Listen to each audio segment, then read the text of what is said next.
नमस्कार। Career shaper पर आपका स्वागत है।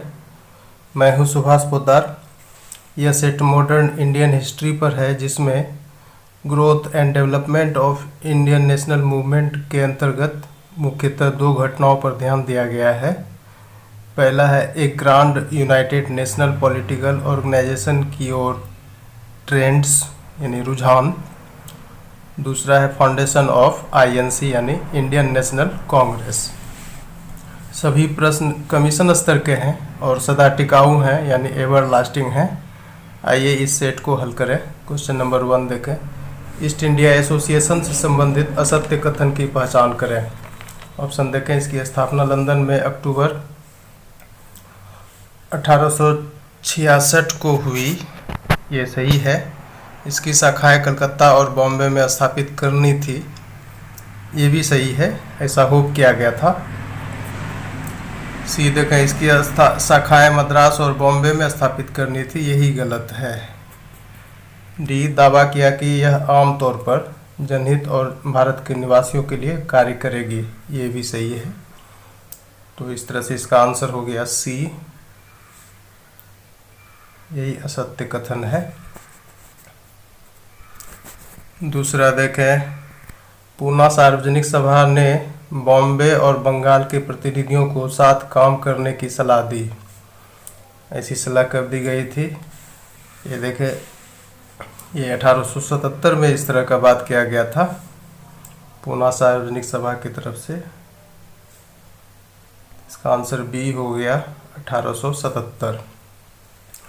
फिर नेक्स्ट ईयर क्या हुआ कि एक डेप्यूटेशन कलकत्ता भेजा गया। नेटिव प्रेस के प्रतिनिधियों के साथ सम्मेलन करने और विचारों के आदान प्रदान के लिए कलकत्ता में राजनीतिक संगठनों का आह्वान करने के लिए ऐसा डेप्यूटेशन भेजा गया था कलकत्ता नेक्स्ट ईयर यानी 1878 को। तीसरा देखें। निम्नलिखित में से किस कारण देशव्यापी विरोध हुए? ये दो तरह का टैक्सेशन पर आधारित है। देखें। लाइसेंस कर 1877 को लादने यानी imposition of the licence tax 1877। B देखें। लाइसेंस कर 1878 को लादने, तो ये सही है, बी सही है इसमें। सी देखें। कॉटन शुल्कों 1878 को हटाने, एबॉलिशन ऑफ कॉटन ड्यूटीज 1878, ये गलत है। कॉटन शुल्कों 1879 को हटाने यानी एबॉलिशन ऑफ कॉटन ड्यूटीज 1879, तो ये सही है, यानी कि इसमें बी डी सही है।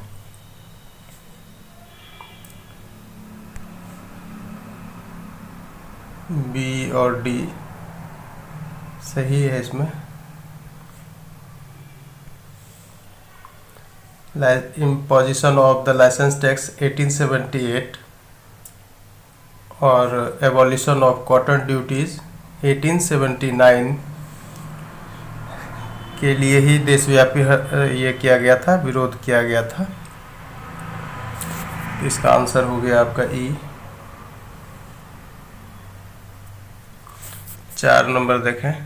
कलकत्ता के इंडियन एसोसिएशन के पास राष्ट्रीय सम्मेलन करने की योजनाएं थी। कौन सा ईयर था? तो देखिए, ये ईयर था 1882। 1882 में ऐसा किया गया।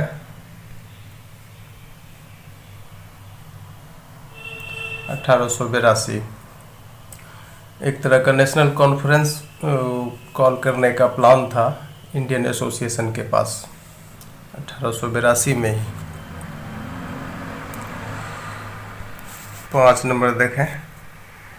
कलकत्ता और बॉम्बे के बीच अधिक राजनीतिक संगत व्यवस्थित करने के लिए तेलंग बॉम्बे से कलकत्ता गए, यानी कि मोर पॉलिटिकल कंसर्ट को अरेंज करने के लिए तेलंग को बॉम्बे से कलकत्ता जाना पड़ा।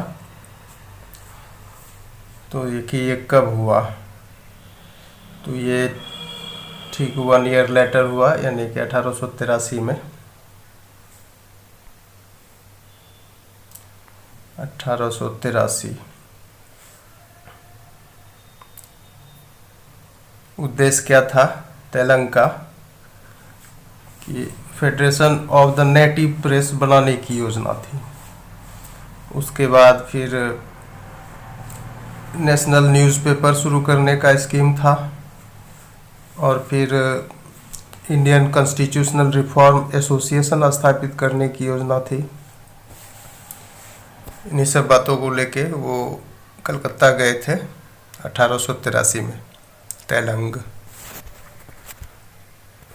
6 देखें, 1883-84 के दौरान कलकत्ता में किस संगठन ने राष्ट्रीय सम्मेलन बुलाने के लिए एक साथ काम किया? एक साथ काम किया। Indian association, British Indian association, national Mohammedan association, Indian union. ये मतलब स्थानीय संगठन थे ये सब उस समय। इस दौरान कई स्थानीय संगठन प्रेसिडेंसी टाउन्स में एकता की ओर आकार ले रहे थे, यानी कि फोर्ज कर रहे थे यूनिटी की ओर। तो देखें इसमें सारे ऑप्शन सही हैं, ये सब शामिल था इसमें। इस तरह से इसका ऑप्शन ई हो गया।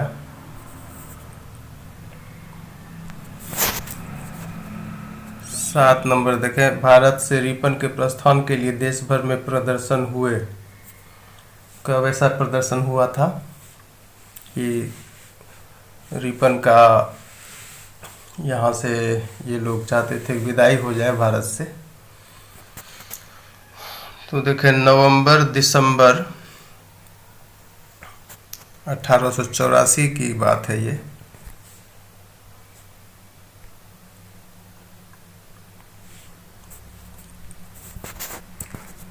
आठ नंबर देखें, प्रथम भारतीय राष्ट्रीय सम्मेलन किसकी अध्यक्षता में हुई? इंडियन नेशनल कॉन्फ्रेंस पहला किसके प्रेसिडेंसी में हुआ? तो ये आनंद मोहन बोस थे। और सुरेंद्र नाथ बनर्जी तो इसको ऑर्गेनाइज करने का प्रयास किए।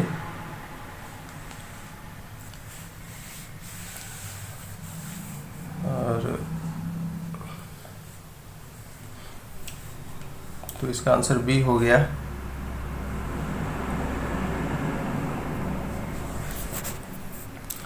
यानी कि इंडियन नेशनल कॉन्फ्रेंस का जो आयोजन करने का भार था वो उस समय इंडियन नेशनल कांग्रेस से ठीक पहले इंडियन एसोसिएशन के पास था, जिसके नेता एस.एन. बनर्जी थे और अध्यक्ष आनंद मोहन बोस थे। तो इस तरह का प्रथम बैठक आईएनसी का आनंद मोहन बोस की अध्यक्षता में हुआ।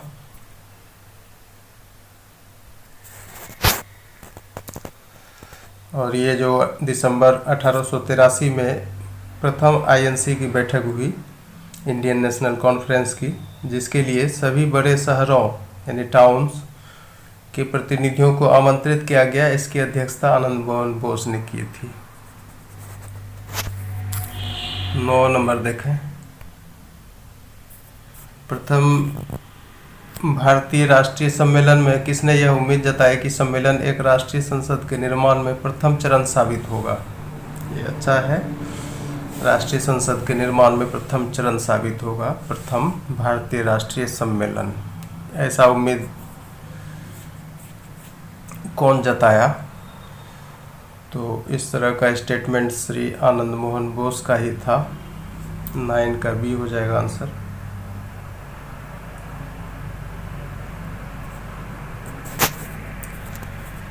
दस नंबर देखें, कलकत्ता में द्वितीय भारतीय राष्ट्रीय सम्मेलन एक्समस सप्ताह के दौरान हुई।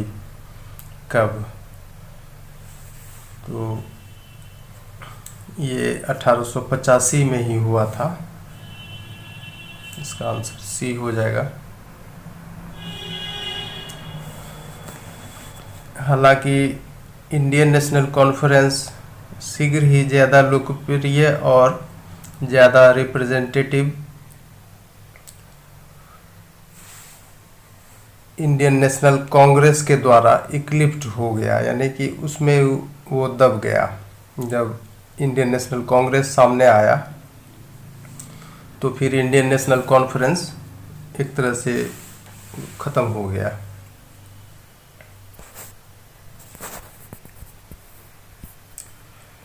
11 नंबर देखें, ए.ओ. ह्यूम कौन था? भारत का एक सेवानिवृत्त अधिकारी, ये सही है। भारत का एक मंत्री, एक सच्चा उदारवादी, एक सच्चा रूढ़िवादी। तो इसमें ए और सी सही है, एक सच्चा उदारवादी भी थे वो।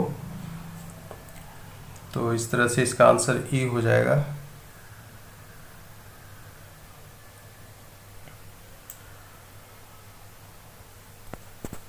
बारह नंबर देखें, भारतीय राष्ट्रीय कांग्रेस का विचार लॉर्ड डफरिन के दिमाग का उत्पाद था। जो उसने इसकी सलाह मिस्टर ह्यूम को दी। किसने इस बात को लोकप्रिय बनाया? तो ये व्योमेश चंद्र बनर्जी थे। व्योमेश चंद्र बनर्जी,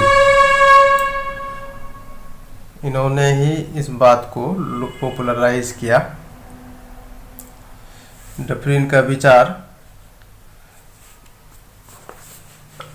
एक राजनीतिक संगठन तैयार करने का था जिसके द्वारा सरकार जनता की वास्तविक इच्छाओं को सुनिश्चित कर सकती थी और इस प्रकार प्रशासन को देश में कोई संभावित राजनीतिक उपद्रव से बचा सकती थी। ऐसा ही विचार था डफरिन का।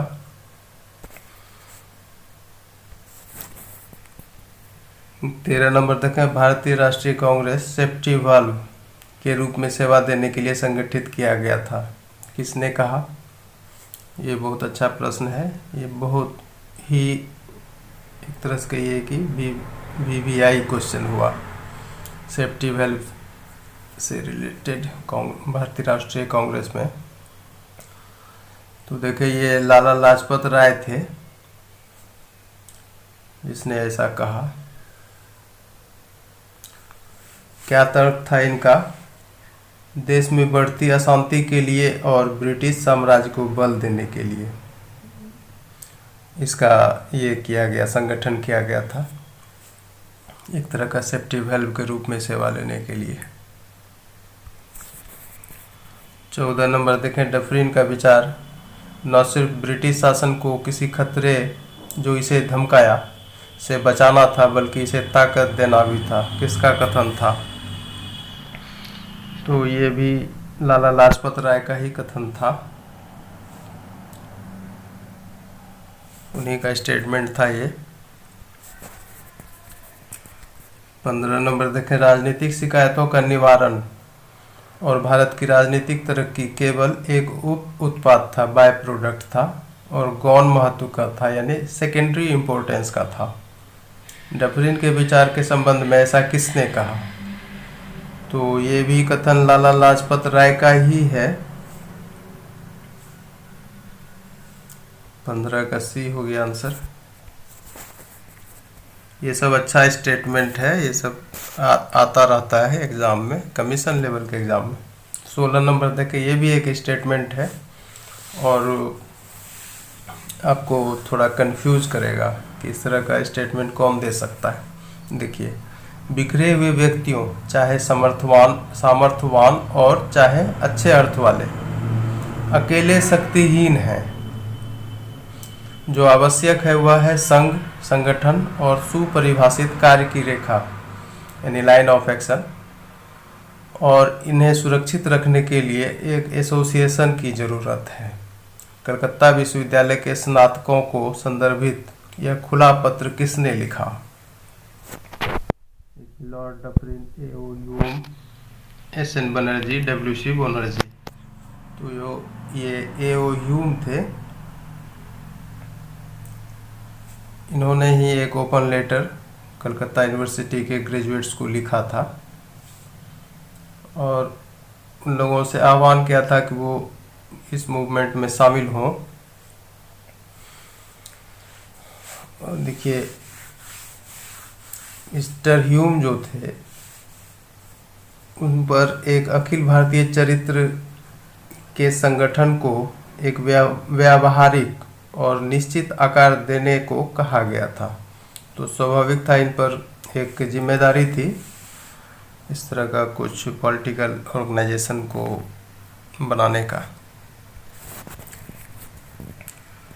17 देखें, ए.ओ. ह्यूम ने कितने स्वयंसेवकों को एक आंदोलन से जुड़ने के लिए कहा जो भारत के लोगों का मानसिक, नैतिक, सामाजिक और राजनीतिक पुनरुत्पादन को प्रोन्नत करता, यानी कि रीजनरेशन को प्रमोट करता। तो देखिए उन्होंने ऐसा 50 वॉलंटियर मांगा था। आंसर इसका बी हो जाएगा।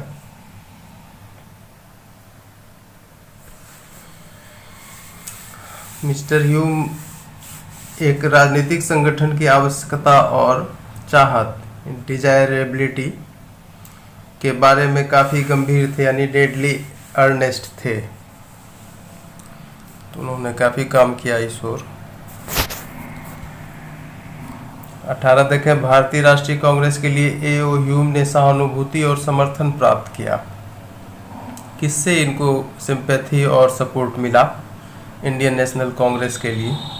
देखें ऑप्शन, भारत में सरकार के अधिकारियों का, इंग्लैंड में सरकार के अधिकारियों का, भारत में आम लोगों का, इंग्लैंड में आम लोगों का। तो ये चारों ऑप्शन सही है। और इस प्रकार इंग्लैंड और इंडिया दोनों का बच्चा था। एक बुक में इस तरह का लिखा गया कि ये जो ह्यूम का मूवमेंट था इंडियन नेशनल कांग्रेस को स्थापित करने का, ये इंग्लैंड और इंडिया दोनों का चाइल्ड था।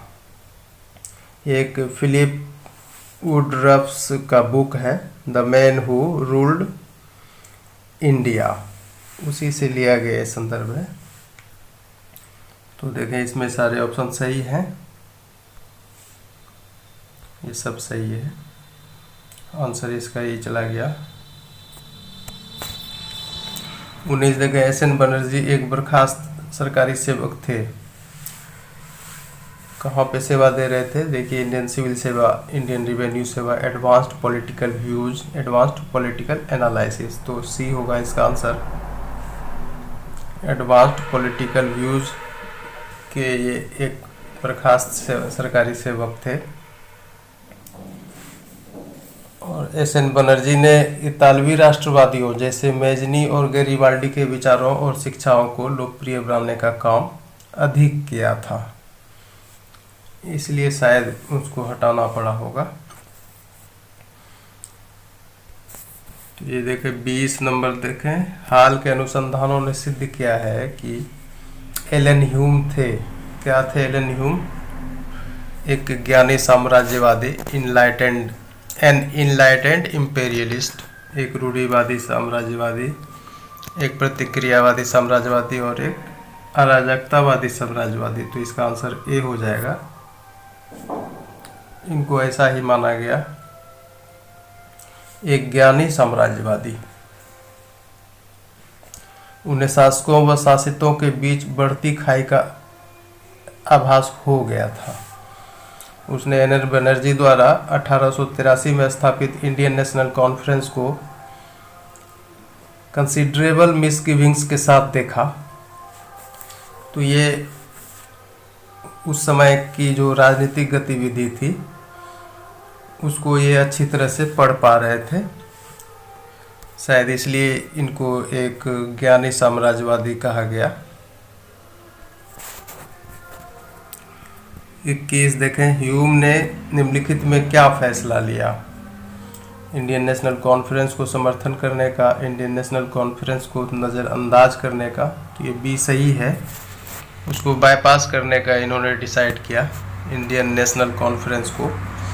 सी देखें, वफादार और हमलावर राजनीतिक संगठन बनाने का। डी एक देशभक्त और हमलावर राजनीतिक संगठन बनाने का। तो इसमें बी और सी सही है, ऐसा ही फैसला उन्होंने लिया था। बी और सी ये सही है, आंसर इसका ई हो गया।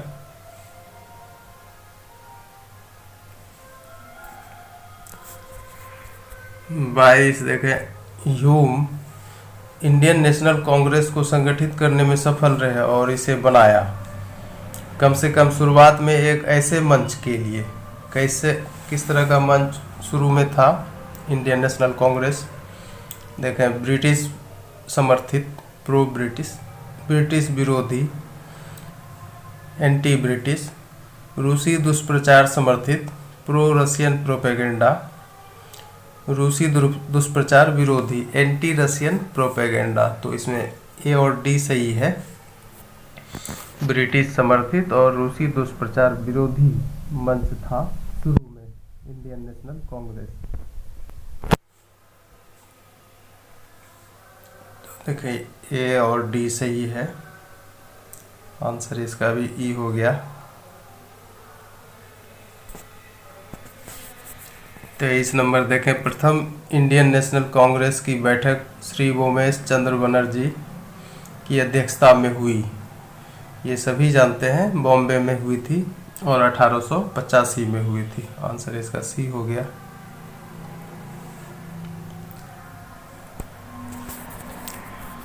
चौबीस नंबर देखें, इंडियन नेशनल कांग्रेस का प्रथम चरण के संदर्भ में कथन सत्य है। अब फर्स्ट फेज आया इंडियन नेशनल कांग्रेस का। ऑप्शन देखें 1885 से 1905, ये सही है। ये 20 वर्षों का अंतराल फर्स्ट फेज था। बी देखें नरमपंथी राजनीति का काल, पीरियड ऑफ मॉडरेट पॉलिटिक्स, ये भी सही है।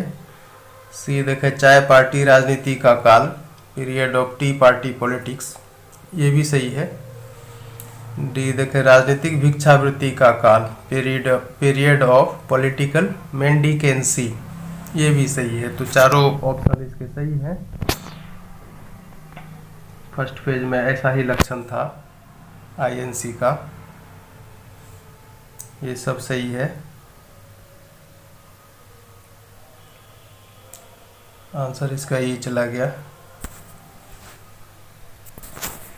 25 नंबर देखें, निम्नलिखित में से कौन नरमपंथियों में गिने जाते हैं?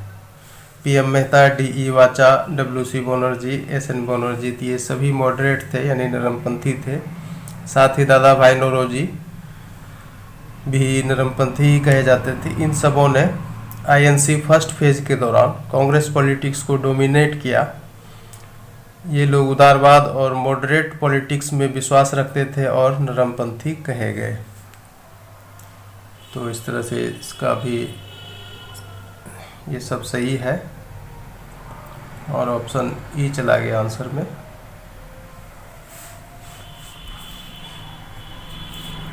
इस सेट का व्याख्यापूर्ण समापन करते हुए मुझे हर्ष हो रहा है।